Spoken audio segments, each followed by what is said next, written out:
Hi, beautiful friends. Welcome to another episode of Oneness Talks. I'm your host, Kay Riley, and today we welcome Shari Lynn, the creator of the Pleiadian Healing Discs and the co-owner of the Light Emporium, a full-service spiritual and metaphysical haven located in Ohio.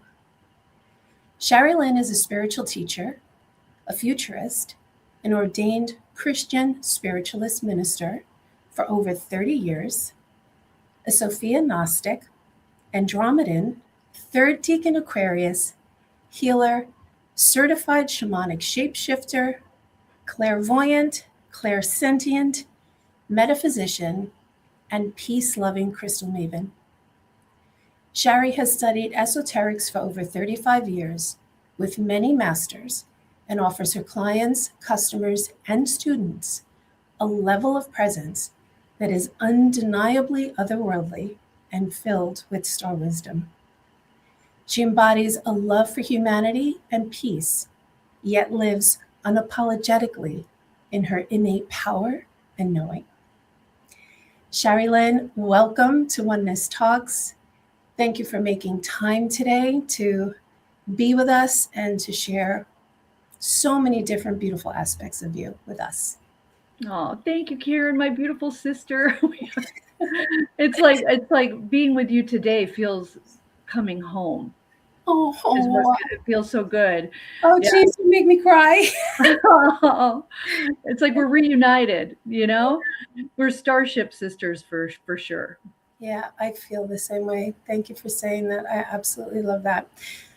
Which leads me into like the first time I met you. I met you at a metaphysical event, I believe. Probably if I was to guess it, it was maybe 2015, right, in Pennsylvania. I Mm-hmm. had just kind of, I had kind of been in my own, path and work with crystals and just like onboarding all this stuff and taking up so much. And I remember having a booth at the show and I saw you. I mean, it was like the energy that comes off your booth is incredible. So anybody watching, if you've ever experienced Shari Lynn at an event, you definitely know what I'm talking about. The field of vibration that comes through is just undeniable. I mean, it's literally just like this prismatic light that's all around and it's very calling.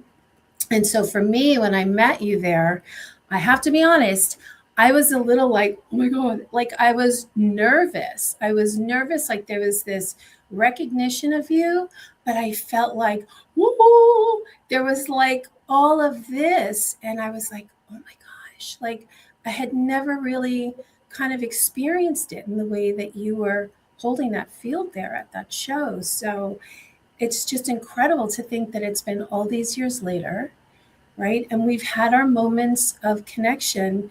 And even though there are many months sometimes that go by, or even a year, whatever it is, it's like I know that when I see you, your content on social media, it's like instantly, it's just this familiarity. It's just this amazing connection. So I just love that we're here today. Thank you. I feel the same way. I really do. And it's like the shows are it's mind blowing what happens at shows anymore. And I feel like I'm connecting more so with people that I remember being on the starships together. Mm, We've had galactic wars for, I mean, throughout millennia. And we're infinite beings, and we've had all different types of incarnations, either on this planet or on other planets. And we come to Earth School to experience this and to reconnect. It's like Earth School is one of the hardest, but there could be so much beauty. There's so much healing that we're doing. And coming together, and at the shows, it's always a family reunion. And the energy, it's off the hook. I absolutely love it. I thrive doing shows and reconnecting. I met a lady recently, and I call her Commander Bonnie, ooh, I and love that. she's the cutest and sweetest woman. And I was talking to her at the booth, and she had all these questions, totally enthralled by the discs. And it was so cute because I'm like, where do I know her from? And I just I asked, I'm like, show me how I know her. And I saw her at like a control panel, And she had this suit on, this shiny white and blue trim. She's so galactic. I'm like, oh my gosh, you were one of the commanders on the starships. And she was like, whoa. And you feel it, when we make that connection, we start to feel that. And it's so deep of a soul connection. And I'm so thrilled to see you doing this and reaching so many people in the manner that you're doing it. It's like the booths at the shows. Our booth is definitely an anchor of energy. It pumps out a lot of energy, and it's so beautiful because I get all excited when I'm putting the discs out, and you can just feel like the energy start to expand. It's absolutely magical. Yeah, and I imagine the setup is very intuitive, and no two setups are quite the same, right? Because you're my husband comes with me, and it's like he knows, just let me go. Like, I'll do it. It's like I know where everything is going. Yes, absolutely love that. And they're like, the discs do become like little beacons. It's interesting too, because they're sending out a signal, and it seems like the very first people to come to the booth, it's always a big deal, like for them and for the discs and how they connect with them. And there's always, a specific piece for them, which is confirmation for me when I'm making them that, I know this belongs to someone. And it's like they have their own little consciousness. So it's so nice when they connect that way. It's beautiful. Yeah, I love that you said that, because as the creator, that resonates with my heart 100%. Yeah, it's not just necessarily about the sales. It's, ooh, are you with us, Shari? I think I lost. I lost connection to my camera. Oh, all right. Let's see. What does it say? I don't see anything on my end, but I think it's here. Let's see. And I don't know why it went off.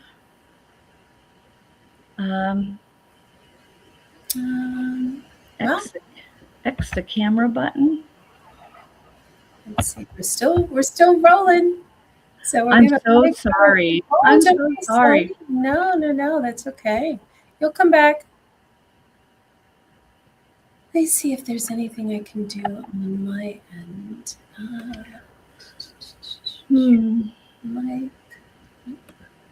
Oh, I don't know if it's saying that there could be something else using it. Oh, you know what? Sometimes with Zoom, sometimes permissions with Zoom, it's so weird. Like I tried to do a setup with someone else. I think I'm gonna just end the recording, but I'm so sorry. Oh no, don't be. It has to do with something. And I don't see where any of that could be. Here, what's this? Oh, you're back. I hit a red button down here. I didn't see it. Okay. Very good. But this is me recording too. So I don't know if that's gonna. Oh, okay. You're recording. You went back. Okay, now you're back. Integrated camera, but I'm recording. Oh, okay. So you're recording on your end too? I guess so. I had never done that before. Yeah. Okay. All right. Well, we'll go with it. I mean, we're going to leave it. We're not going to. Okay. Are we going to start over? We weren't live, right? No, we weren't live, but we're still in the recording. So, I mean, this is almost like live TV. So if you're okay with keeping the content, I am. If anyone watching, this is how we go in real time. So thank you for navigating it with us through our little moment. We're back and we're ready to pick it up. So it's so funny. I think I want to kind of bring anyone who's listening to your early childhood, right? Mm-hmm. And I think my first question to you is, did you grow up in Ohio?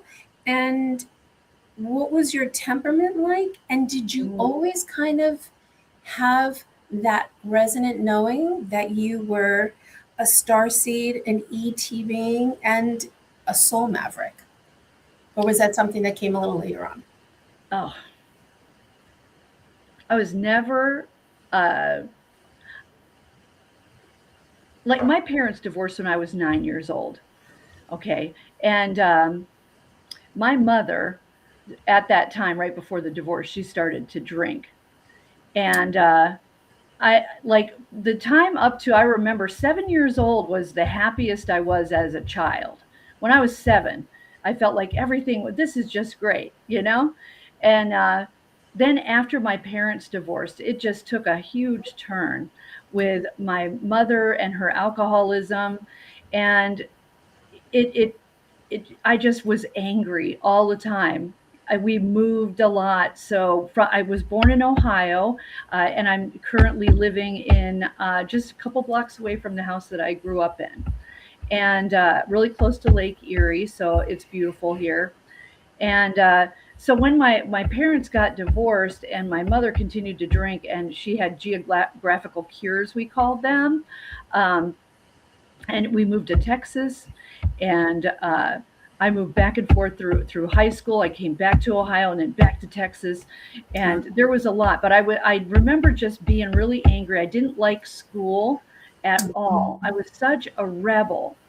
And then the more, like later in my life, when I found my Andromedan connection, it made a lot of sense to me, because the Andromedan star seeds, if you're Andromedan, you go to school for 500 years. You know? And it's like, wow. they send me here.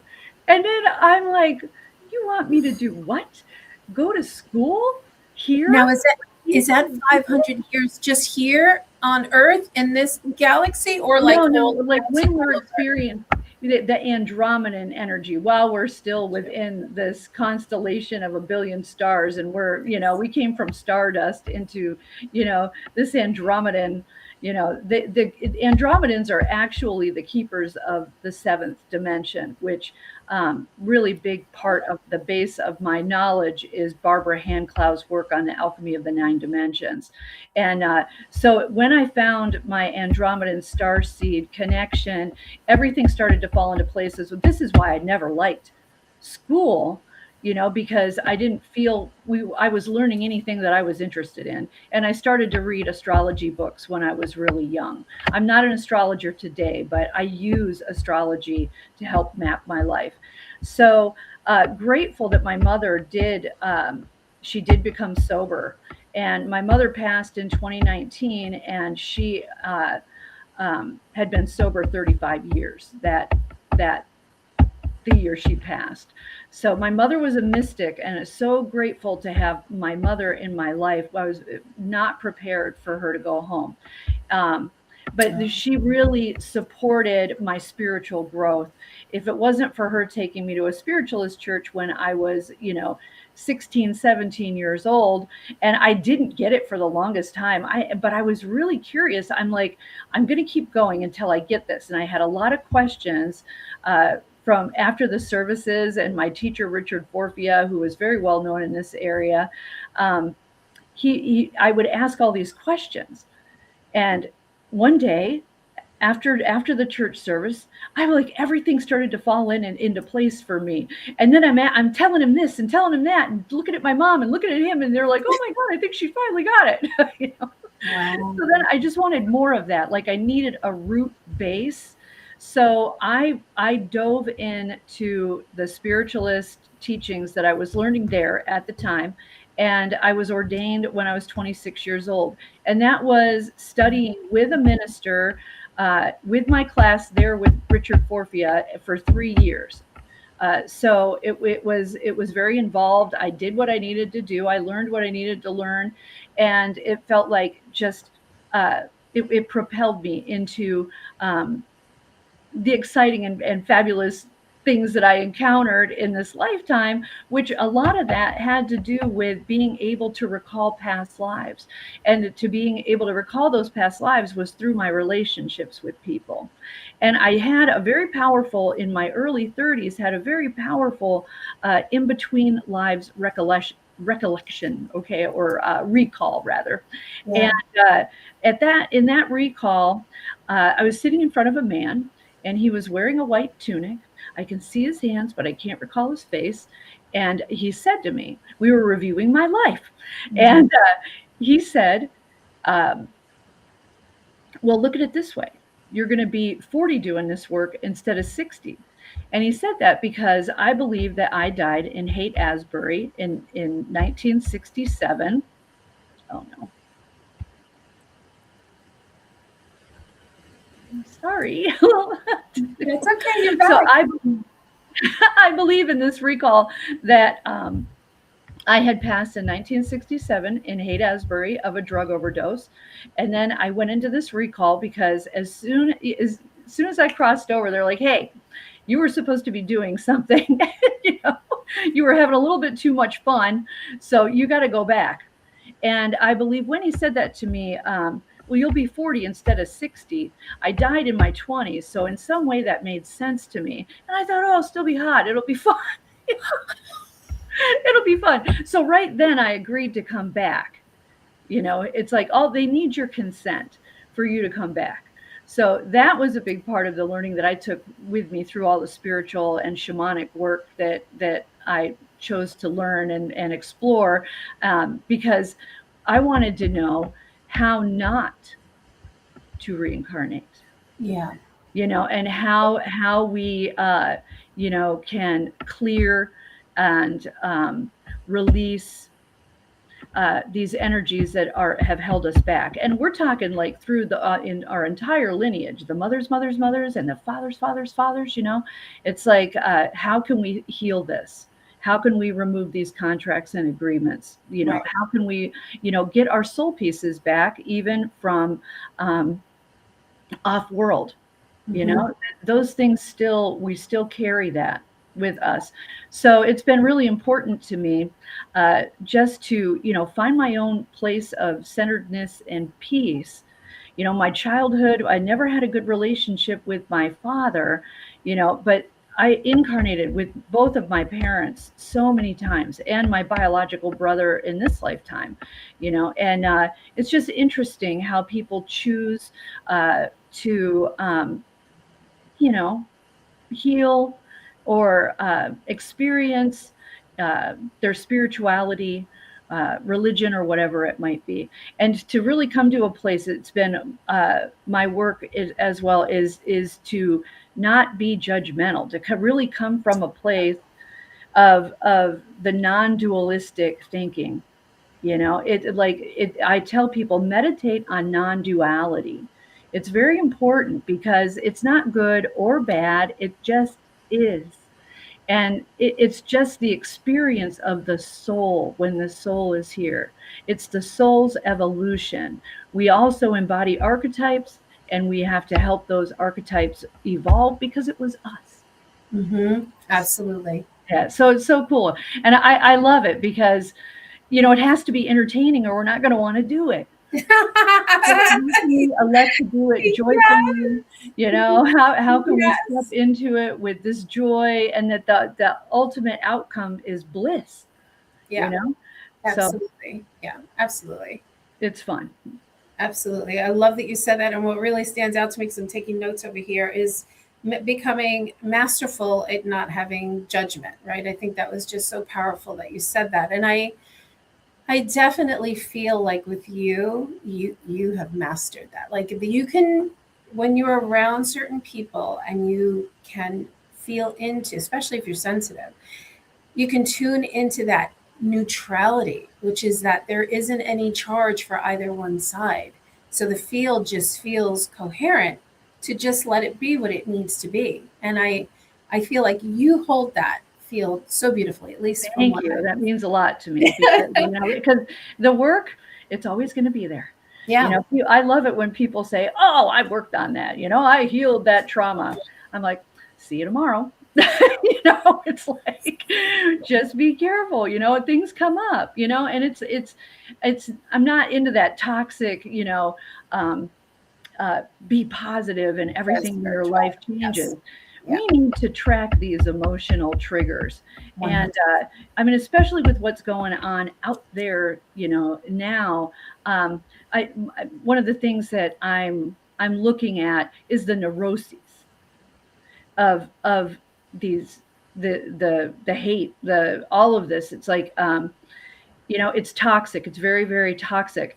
And we don't have to participate in that.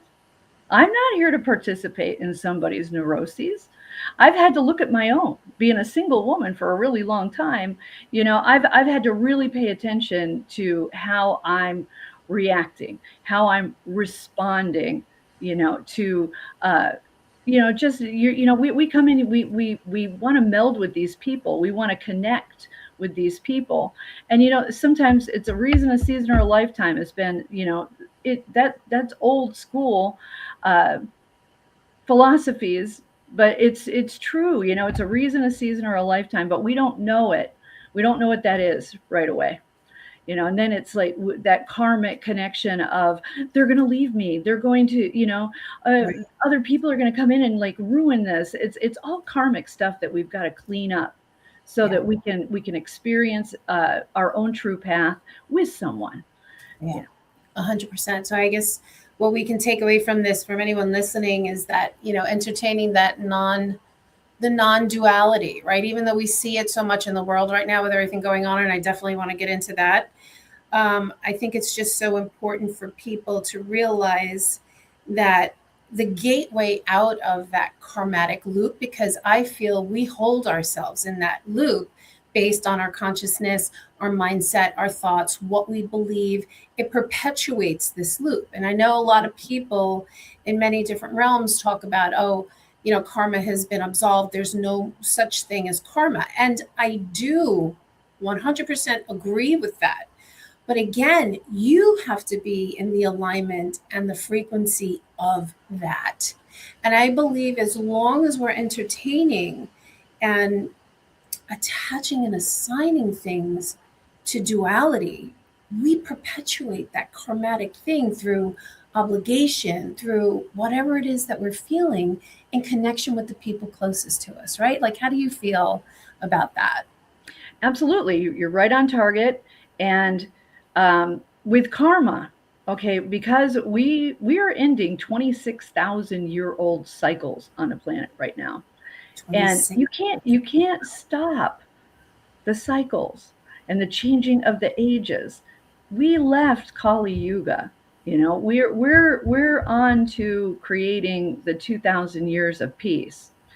And that means the frequencies on the planet are increasing so exponentially. It's so cool to see it happening. But when it comes to karma, okay, anymore, the only karma that we have to deal with, is the karma that we keep thinking about. Yes. And creating it. My relationship with Dino is so beautiful because we're not karmic.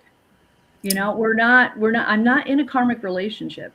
I had to pray about this. I heard it from an astrologer. He goes, you should be focused on non-karmic relationships. And I fought with him about it. I'm like, I resisted that. And now I really understand that, because anything that you're resisting, you should look at.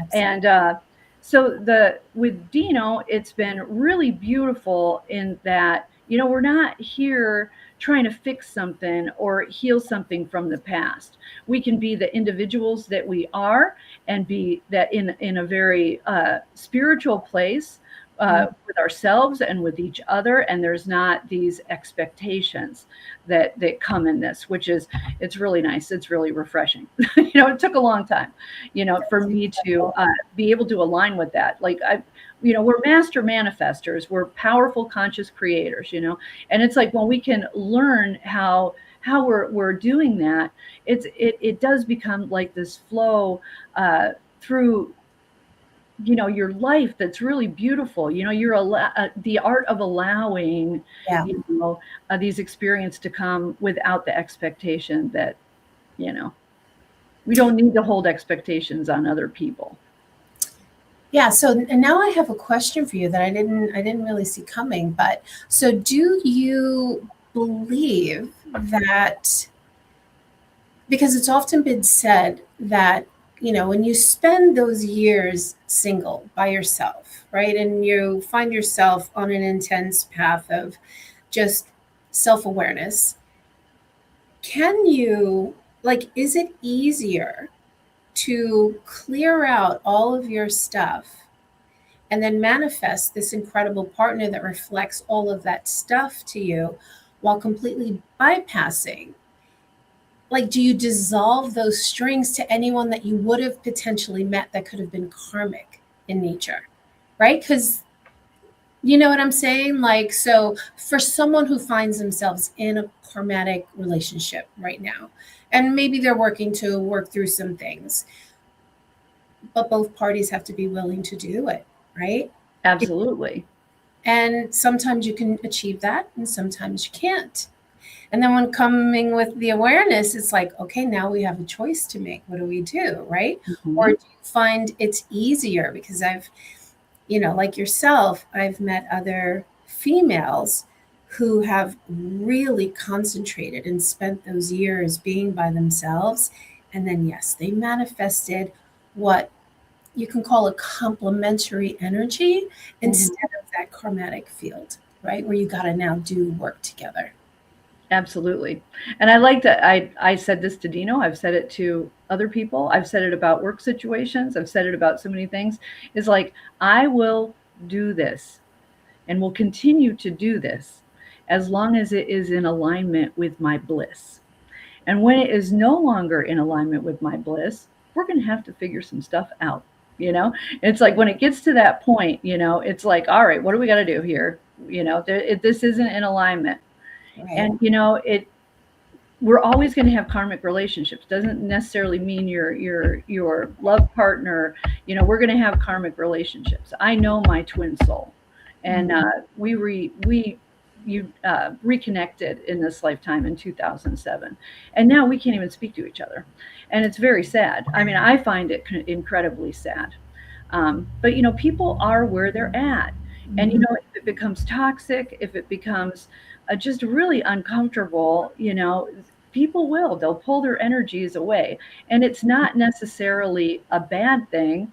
But you know, we want to have healing in our life, and I know that people hang on to relationships because they want closure or they want a return on their investment. You know, a lot of times, you know, it's like, oh, I invested so much and I've given so much money and this person owes me money. I always tell them right off the bat, I'm like, well, you know, you're not gonna get closure. You're not gonna get that back, because when you did that, you know, it was like because you cared, you know, and your intentions were different.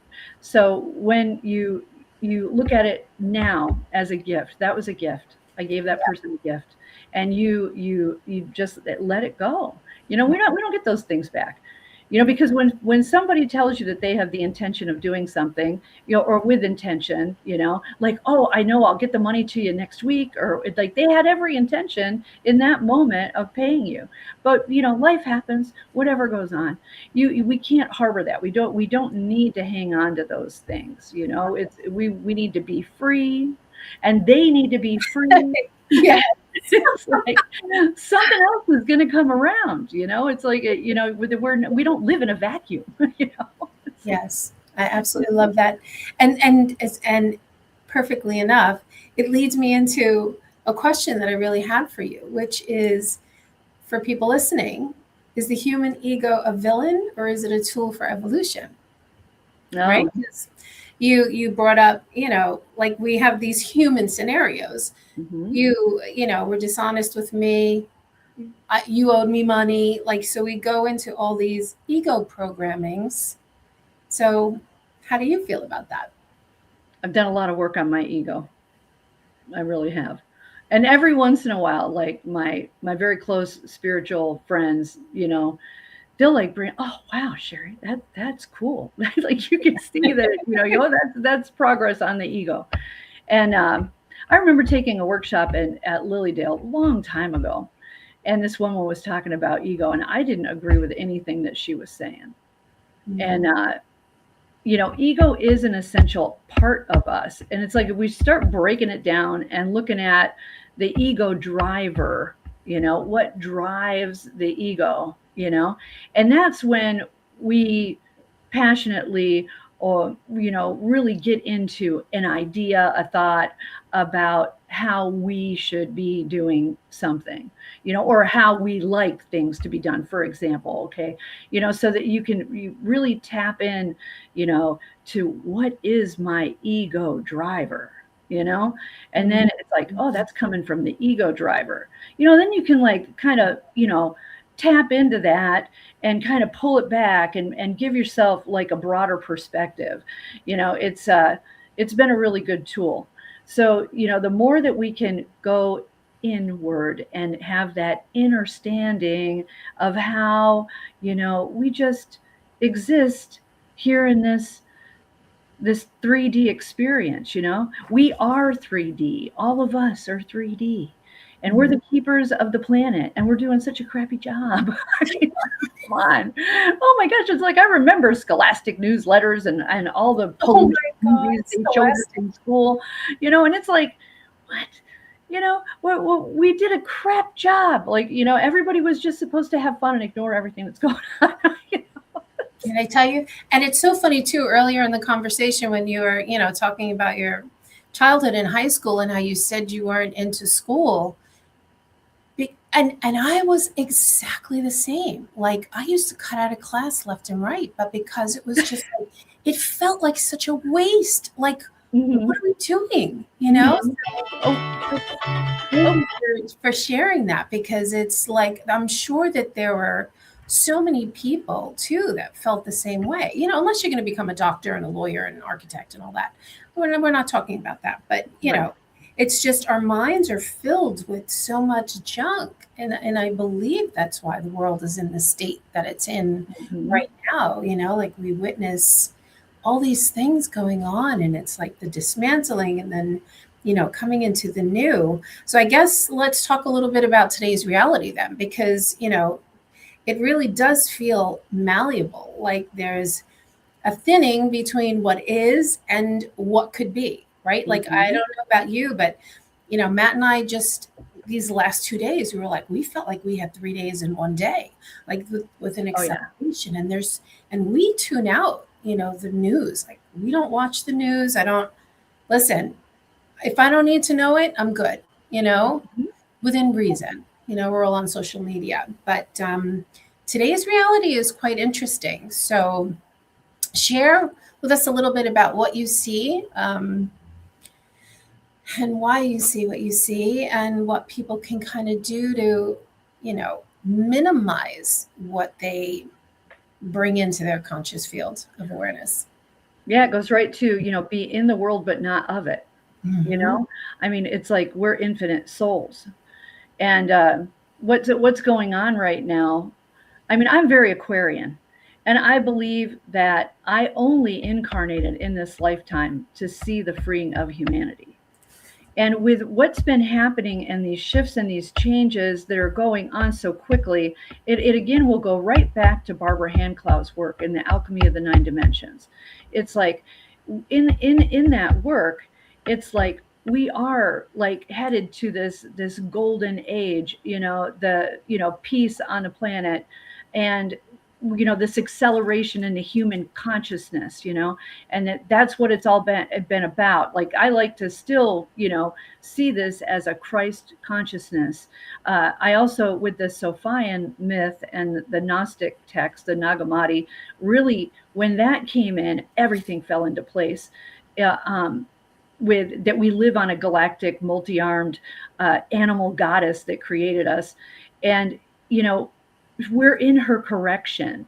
These things that we're witnessing out there, it's one reality. It's not everybody's reality, because everything comes down to your perspective. It's like, how are we viewing that? I see it as a dismantling of systems that have been broken and have failed us for quite a long, long time.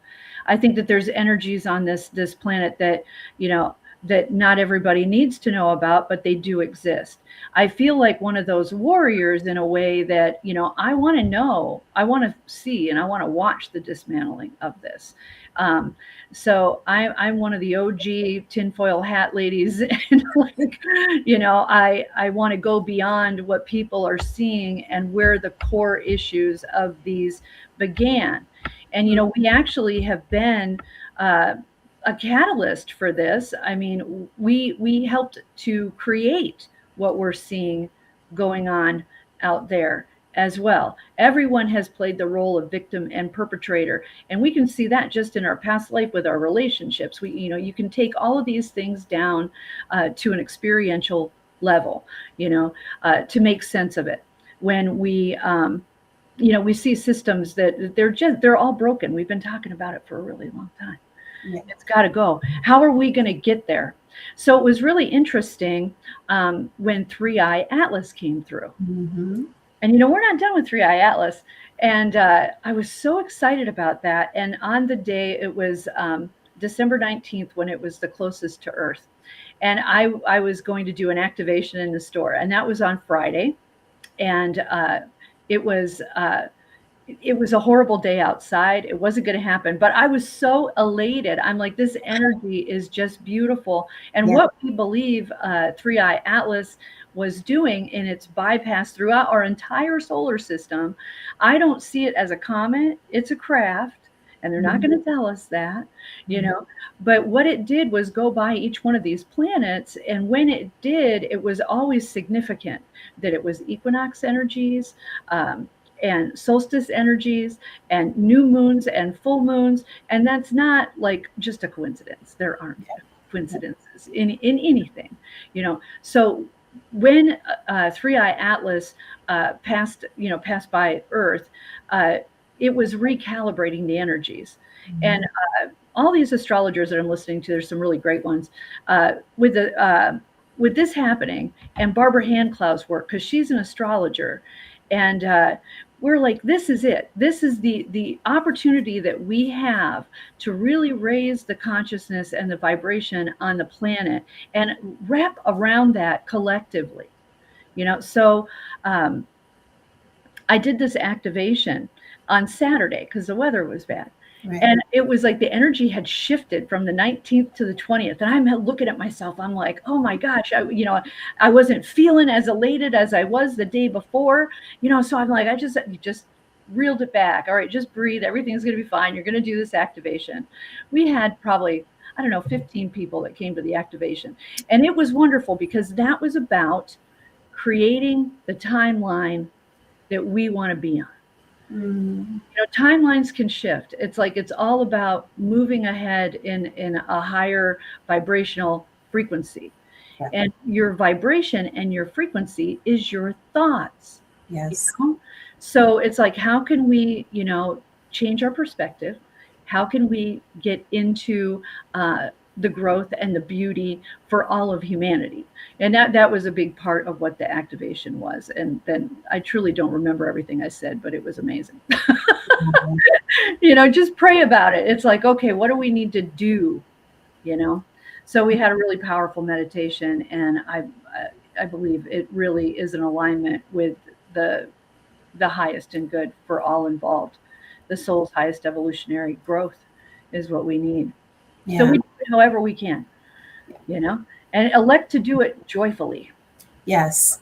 I love that you say that. Yeah. To do it joyfully, willingly, freely, and we don't have to accept what's going on out there. That could be somebody else's reality. It's not my reality. And, pull it back. I'm safe 100%. Right now. Everything in my life right now, it is glorious. Or I have this hurdle that I'm working on right now, but it's temporary. And it has nothing to do with what's going on out there. Right. That's where the neuroses come in. Yes. How is it affecting you right now? Everything is temporary. Everything is going to change. Yeah. And it's belief systems are opinions. Mm-hmm. An opinion. When somebody says, "Oh, I don't believe in that," it's like, "Oh, you just don't know anything about it." And they don't. And maybe they don't want to either, right? So it's like this stop. There's and everything it comes down to a personal choice.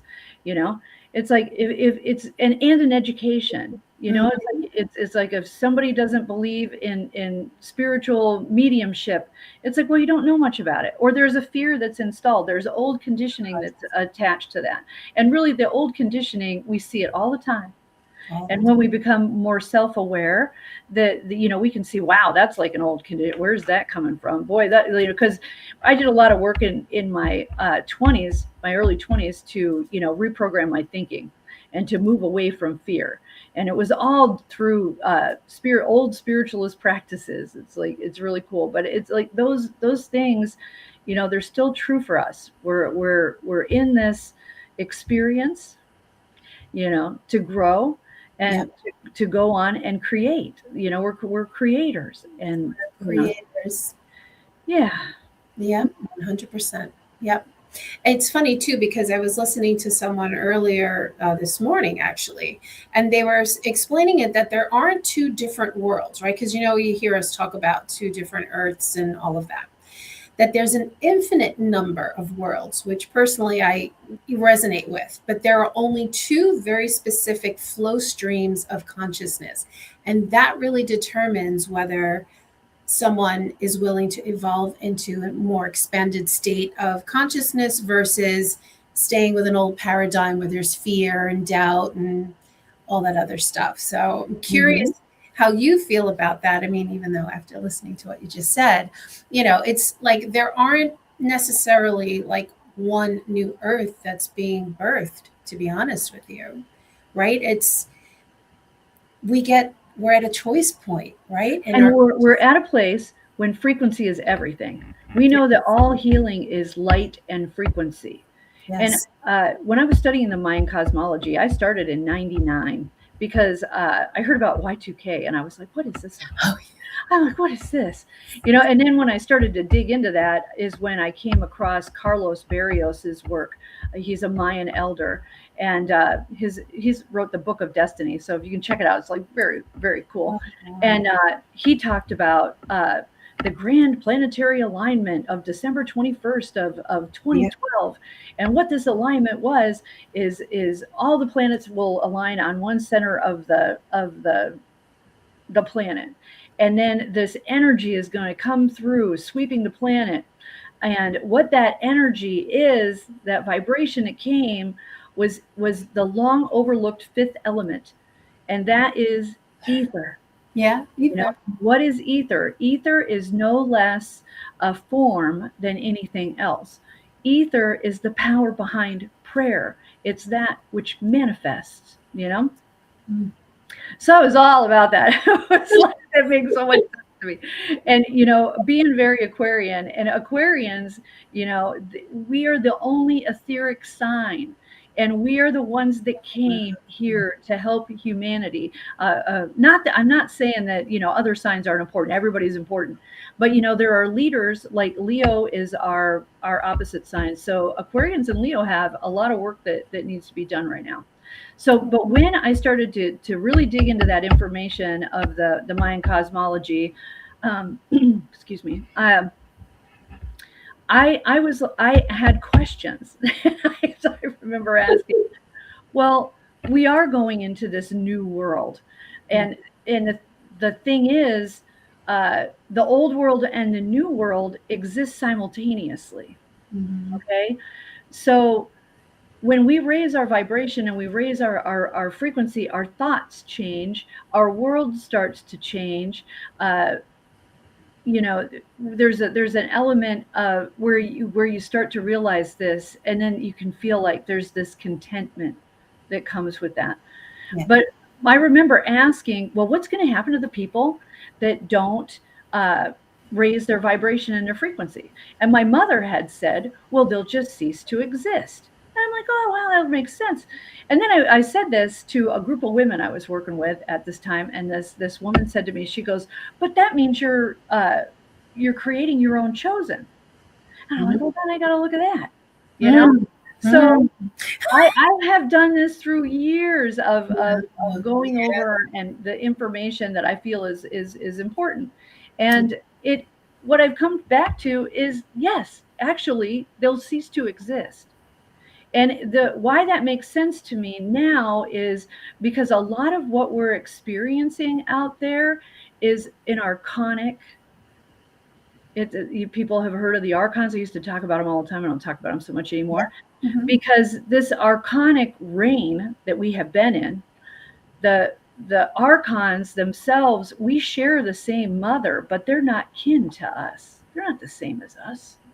We have the same mother, but they're not kin, which this is really deep stuff, and I love it, you know. But Wow. The archons, they're thought forms, is what they are. They're a thought form that created in Sophia's descent when she became the planet itself. Every emotional response that she had within her descent to become the planet itself became manifest here on the planet. Wow. And I have all these theories and wonderful things, about that. And but what I'm getting to, the archons, okay, when Sophia was weaving this beautiful tapestry of life, this experiment of life in which she created, these archons, you could see them as like gnats, okay, and they kept bothering her, and she was trying to weave this tapestry, couldn't get anything done. So it's like we're trying to clean the house, and we've got a little baby. We got a little toddler with us. We're gonna put something on TV and entertain the child for a while so that we can get something done. Well, that is where the matrix came from. Is she allowed the archons to create this matrix? All right. But we are in Sophia's correction, and in fact, I mean, wow, I don't even know the dates of when all this happened and the time frames, and I kind of let that go so I can remember other stuff. Yeah, no, yeah, absolutely. And so I do believe that the archonic reign is in its death rattle. This is it. And we all need to be a little careful when it comes to AI. I'm not totally against AI, but I see it as archon intelligence, Oh, wow. And I also see the Anunnaki, which are the keepers of the fourth dimension. Okay. What is that? That fourth dimension has been ruled by fear, fear and hate and all these things that existed in it. We had birthed a whole other, consciousness grid that a lot of us are already operating on, this higher consciousness grid. But, the fourth dimension, even though it's got big holes in it, punched in or whatever, so we can receive these higher dimensional frequencies, it doesn't go away. All right. But and this is interesting too. The more that we raise our consciousness to fifth dimensional consciousness, which we can do this anytime. Fifth dimension isn't a place that we're going. It's the heart. It's the heart place. And when we journey into the heart and really start to experience what it is to be in our bodies and be in that heart consciousness place, it's unity consciousness. It's unity. And it's like, but we can go there and we're like, wow, I'm totally in 5D, I'm like seeing it experience. Everything's all pink. It's wonderful. It's all bliss, yeah. It's a pink place, and but we can experience that anytime. But we also are having this human experience, but we're spiritual beings having a human experience. So it's work. It's work to stay in that place, to know what that means, to really be in a state of unity consciousness. So, but the third dimension, it's a dualistic place. It's all duality. Yeah. And then the fourth dimension is still duality. It's like, oh, this is good, this is bad, this is right, this is wrong, you're not right, you're horrible, whatever. What are you doing? Yeah. Those bombarding thoughts that is all designed to keep us from truly experiencing who we really are. It's all about separation. So once we get out of the fourth dimensional consciousness, though, and we hit that fifth dimension, there's no more duality. Right. We're not going to be in a state of duality if we're in 5D consciousness. Right. And one of the things that came up in the Alchemy of the Nine Dimensions, she used to say in the classes, she'd say that we're just going to lose our memory, just like we just, could humanity like lose its memory. And I think that's a great thing. Mm-hmm. I've thought about this a lot, and a lot of men, they don't like that. They're like, that's a horrible idea. And I'm like, well, what would happen if we had all of this conditioning, wiped out? Yeah, wiped out. We're going to look at each other and fall in love. We're not going to have any conditioning to reject something. Mm-hmm. And so we'd be starting in a place of love. But I think that, we are multidimensional beings, and that we have this capability to go in and pop in and out of these dimensions. I do it really fast. I can pop in and out of them.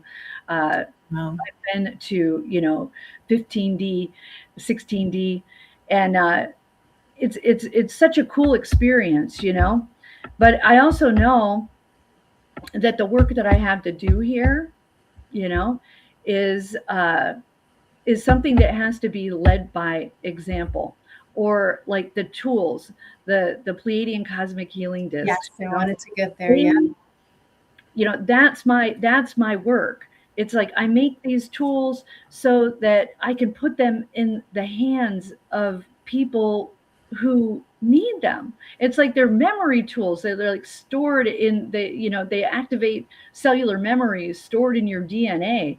It's so cool because we incarnated here at one of the most important times. There were souls waiting to get in here. And we need to be conscious of that. People need to have that within their consciousness that, everybody's having their own experience based on where they're at. That's where they are. That's where they are mentally, emotionally. And, we live on a trauma planet, So the tools, they're really designed to help us release these traumas. The Sophia disc, which was a really beautiful, it came to be in 2013, and it was all about a healing that I had from the goddess Sophia. I was totally in her presence, and she healed my heart. It was a very cool experience, So we're here at this time, which this is interesting. Everybody was like, "Oh, the world's coming to an end in 2012," Yes. And everybody's like, "Oh, nothing happened." It's like lots happened. A lot happened. Like that was the end of linear time, And it does seem like there's no time for anything. We've been in this acceleration. And the woman who originally brought the disc to us is Hallie Deering. She's no longer with us. She was a really brilliant woman, and she had a master's degree in mathematics. And she channeled this technology from the Pleiades, and she was really all about 2020. She talked about 2020 all the time. She had a disc that was attuned to the future vortex energy of 2020 at Bell Rock, and for the communication with the White Brotherhood UFOs. Oh my goodness. Oh my goodness. So I think that the energy that we're in right now is the 2012 that wasn't. And yeah, it feels like everything is dying. Everything's changing, but we need to not be in a place of fear with that, because those are embedded thought forms, and thought forms can manifest in form. Like they can be created. There's this really cool video. I haven't seen it in a long time, but it's where they used frequency, and they hit this particular frequency, and all these little bugs like manifested. They're like these little mite-looking things, and like there was like whole bunches of them. We are powerful, and our thoughts are very powerful. It has an effect on our body. We're made of water, all that, and it's just what can we do to start healing our trauma? What can we do to start raising our consciousness? How can we fill ourselves with beautiful spiritual knowledge? And it's like anymore. I used to say there's self-help bookstores everywhere. Now there's not. We're in a time when it's very important for us to create and to support each other. Yeah. I agree 100%. And it's a perfect lead into your healing discs, right? Which I understand are multidimensional consciousness, right? In and of itself. And, they're used worldwide, right? They're everywhere. They're international. And my twin soul, he sent one to the moon. He created a 432 disc, and he actually had it sent in the stuff that Elon put together, and he was sending stuff to the moon. So there actually is a disc on the moon shining back this 432, supposedly. I mean, that's what I say. Allegedly.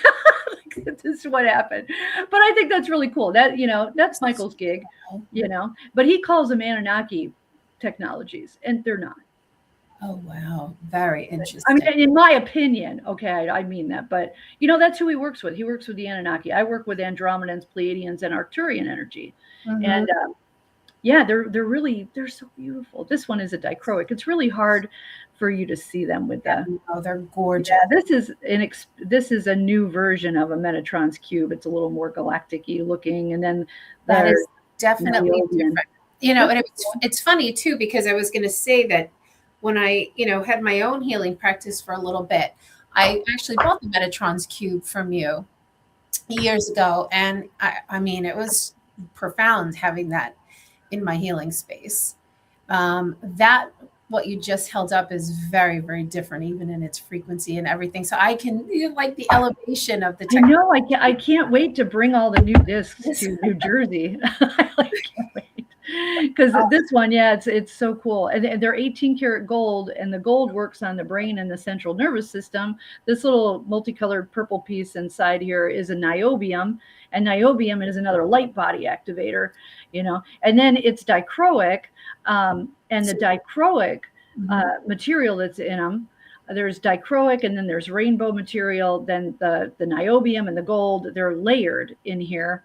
But the dichroic, when it came to the discs, and it's been a few years now that I've been making the dichroic discs, it amped up the healing technology. Like I couldn't even believe what was happening.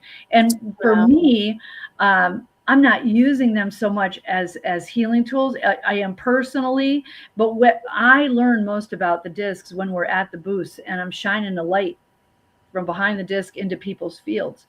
And what we can do when we're working with a disc is pay attention to how the energy starts to move, because what we know that the dichroic can do, it can go in and out of the chakra system, in and out, front to back, and then drop down and move through the kundalini, the serpent, dragon, whatever you want to call it, energy. All right. And then if there is a clog in the cog, so to speak, you'll feel the resistance. It's like, oh, and that's just paying attention. I have a field, you have a field, and when we have this tool in between us, we're going to empathically be able to pick up how the energy is moving. We are electrical beings. They don't talk about this stuff. We don't talk about it. It's a mystery school. Everything that you do is a mystery school. You're bringing all these other mystery schools together, and we need this. That was us back then. We gotta, quit the erasing of the memories. So we're trying to get that back. Yeah. So the tools are a really good way to have something really beautiful that you can use on yourself and other people. They're just astounding. And what we know with the dichroic too, it does help to release the emotional traumas. And with a disc, you can track that and you can find it and then move it out of the field. It's so cool. Yeah, absolutely. They're incredible. And I'm sure they help to enhance manifestation as well. Oh, absolutely. Right? Because you're going to use them to clear negative thought forms you don't get out of your way. I mean, I know I'm a master manifester, and I've been saying that for a really long time, but my cat reincarnated. And it took him only 9 months to come back, and he looks exactly like he did when he left. He's a bit tubby now, though. He's really, but he's exactly the same. I mean, he is around me constantly. His personality is a little bit different, but he looks just like my cat that passed. And it was 20 years that cat was with me, and it's like, it's the soul. The soul knows everything. I believe animals, especially, I'm a cat person, so I love all animals, but with our experiences that we have with our animals, it's love. That's what that is. It's love, and it's unconditional love. We put labels on humans, and we limit the amount of experience that we can have with other humans. It's very sad. 100%. 100%. So I want to share with everybody that if you're drawn to any of the healing discs, like Shari is sharing here on the screen with all of you, you can certainly go to her website. I know she has not only a bunch of different support products out there, but all kinds of different ways in which you can improve your life. Her website is cosmichealingdiscs.com. I know, Shari, you have a beautiful metaphysical store, which I have not had the privilege of going to yet in Ohio. I can only imagine what a delightful vortex that spot is. But talk to us a little bit about that, and how that kind of came to be too. Was that something that you always kind of knew that you were going to get to, or was it something that manifested suddenly? It is interesting. I had a metaphysical store on the same road that the Light Emporium is now on. And I opened that store in 2004, and it was the Silver Branch. Wow. And the Silver Branch was all about, this Irish Celtic lore about the woman that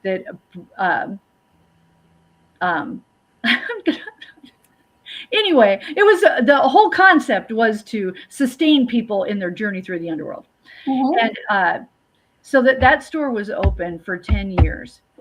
And when I closed that store, I made it through a divorce. I made it through all this stuff. I made it through the bridge at the end of the road, being straight up in the air. All these things happened. The economy took a complete dump, and all this really crazy stuff happened. And I made it through all that. But I closed in 2013, and actually started my Dark Night of the Soul in 2011. And that I felt like all of my guts were on the outside of my body, and you couldn't let anybody know really what was going on. And I don't hide things well. So I closed the store in late 2013. And then I hit the road with the discs, because I was like, what am I going to do? I don't want to work for anybody. I can't do that. I got a problem with authority. What am I going to do? And I loved the discs. And I had actually met Greg Plesko, who took Hallie's images for her and perfected her images. And he worked with her for many years. And then he was carrying on the Pleiadian disc technology for people. And I sold those in the store for about 10 years. And I had this idea, and I was like, well, I want to use gels, lighting gels with these, and create these chakra discs. And so I just went into making discs in whatever way I could do it. It took me years to find a footing that was comfortable and that was in alignment with the tools themselves. It took me quite a while, but it took 3 years to kind of level that off. And I was doing shows and traveling all over, and then the disc just kept evolving. And when the rainbow material actually hit, the Sophia disc was the first one. And she has a gel that's a 432 frequency, so it activates the high heart. And then so that was the first. She was the first of the full spectrum healing discs, which was mastering what Hallie Deering was trying to do with the disc. She was looking to make a prismatic disc that would bring the frequency, the entire light spectrum, into the field, and I mastered it with that. So then it went from the Sophia to the Rainbow Tribe disc that had the gold in them, and so strong. To this day, they're the strongest. It's just pure white light pulling you into that divine axis, connecting to the higher self, and you like all light up, which is so cool. And so that evolution went from the Rainbow Tribe to the Spectrochrome, and then the dichroic is pretty much where it's been. And now I've got some other things that I've been working on that are pretty strong at healing sexual trauma, healing and releasing sexual trauma, which is the worst on the planet. So when it came to opening the store, we all made it through COVID. First my mother passed, and then it was COVID. I remodeled my mother's house because a tree hit it. So I had all of these things going on and doing shows. And Dino said, why don't we open a store? And I was a little resistant to that. And then I just wanted to connect with my community. And I was looking to start psychic fairs and things like that in the area. And then we just drove by the location on Bridge Street, and there was a sign in the window for rent. And I'm like, it's perfect because it has a big back room, and the Light Emporium is this little store that's full of Carolyn Udegard's art and crystals and jewelry. And it took me 3 years, but the store is finally exactly where I want it. The jewelry is out of this world. You know, your jewelry is energy, and they're tools. And it's important for you to be in control of your field. So we sell jewelry as tools. We sell a lot of moldavite. We like higher consciousness stones, and it's a beautiful store. And people come in and they immediately feel comfortable. It's like I play the music in the store that's the same music that Carolyn Udegard paints her goddess series to, when she painted that. And it just cinches the whole vibe. And we do a lot of Reiki classes. We make a lot of healers. We do meditations, and it's just great. I'm happy to be back. And what's the best part about the Light Emporium is that the discs have a home. So the discs are a huge part of the store. It's a huge part of the energy that's there. And, I just invite people in too to have a free energy demonstration. And we can do that with the discs. They'll immediately feel it, and then it's like little light bulbs go off. It's so beautiful. And then the moldavite too is activating that high heart. It's like helping to put people on their spiritual path. And that's why I'm so blessed and grateful to have been able to, create the Light Emporium. And it's doing really great. It's really wonderful. That's amazing, hon. Congratulations on all of that. Thank you. On all of that. And to anyone listening, if you're ever in Ohio, you definitely want to stop on by. I'll be sure to include all the details in the description below of this video. Thank you. Shari, is there anything before we say goodbye that you would want to share with our listeners, just as a closing piece? Well, I have a big announcement that I can't make yet. I'm waiting. I got excited. I was like, ah. I know. There is a big thing coming, and believe me, you're going to know all about it. Okay, good. But I would just encourage people too, and it helps me. It helps my brick and mortar. If you go to Facebook and follow the Light Emporium, I have a lot of updates that I do there. I do a lot of live videos. In fact, I'm going to do a live video tonight on the discs, and that'll be giving people more insight of how to work with these really beautiful tools, because we tend to complicate something very simple. And so if you could follow the Light Emporium, that's where I've been doing the most of my work. And I still travel all over the United States doing shows. And I will be in Allentown, which I know a lot of your friends go to Allentown. Absolutely. And look for me in New Jersey. And just love yourself. Be gentle with yourself. And know that the outcome is assuredly good.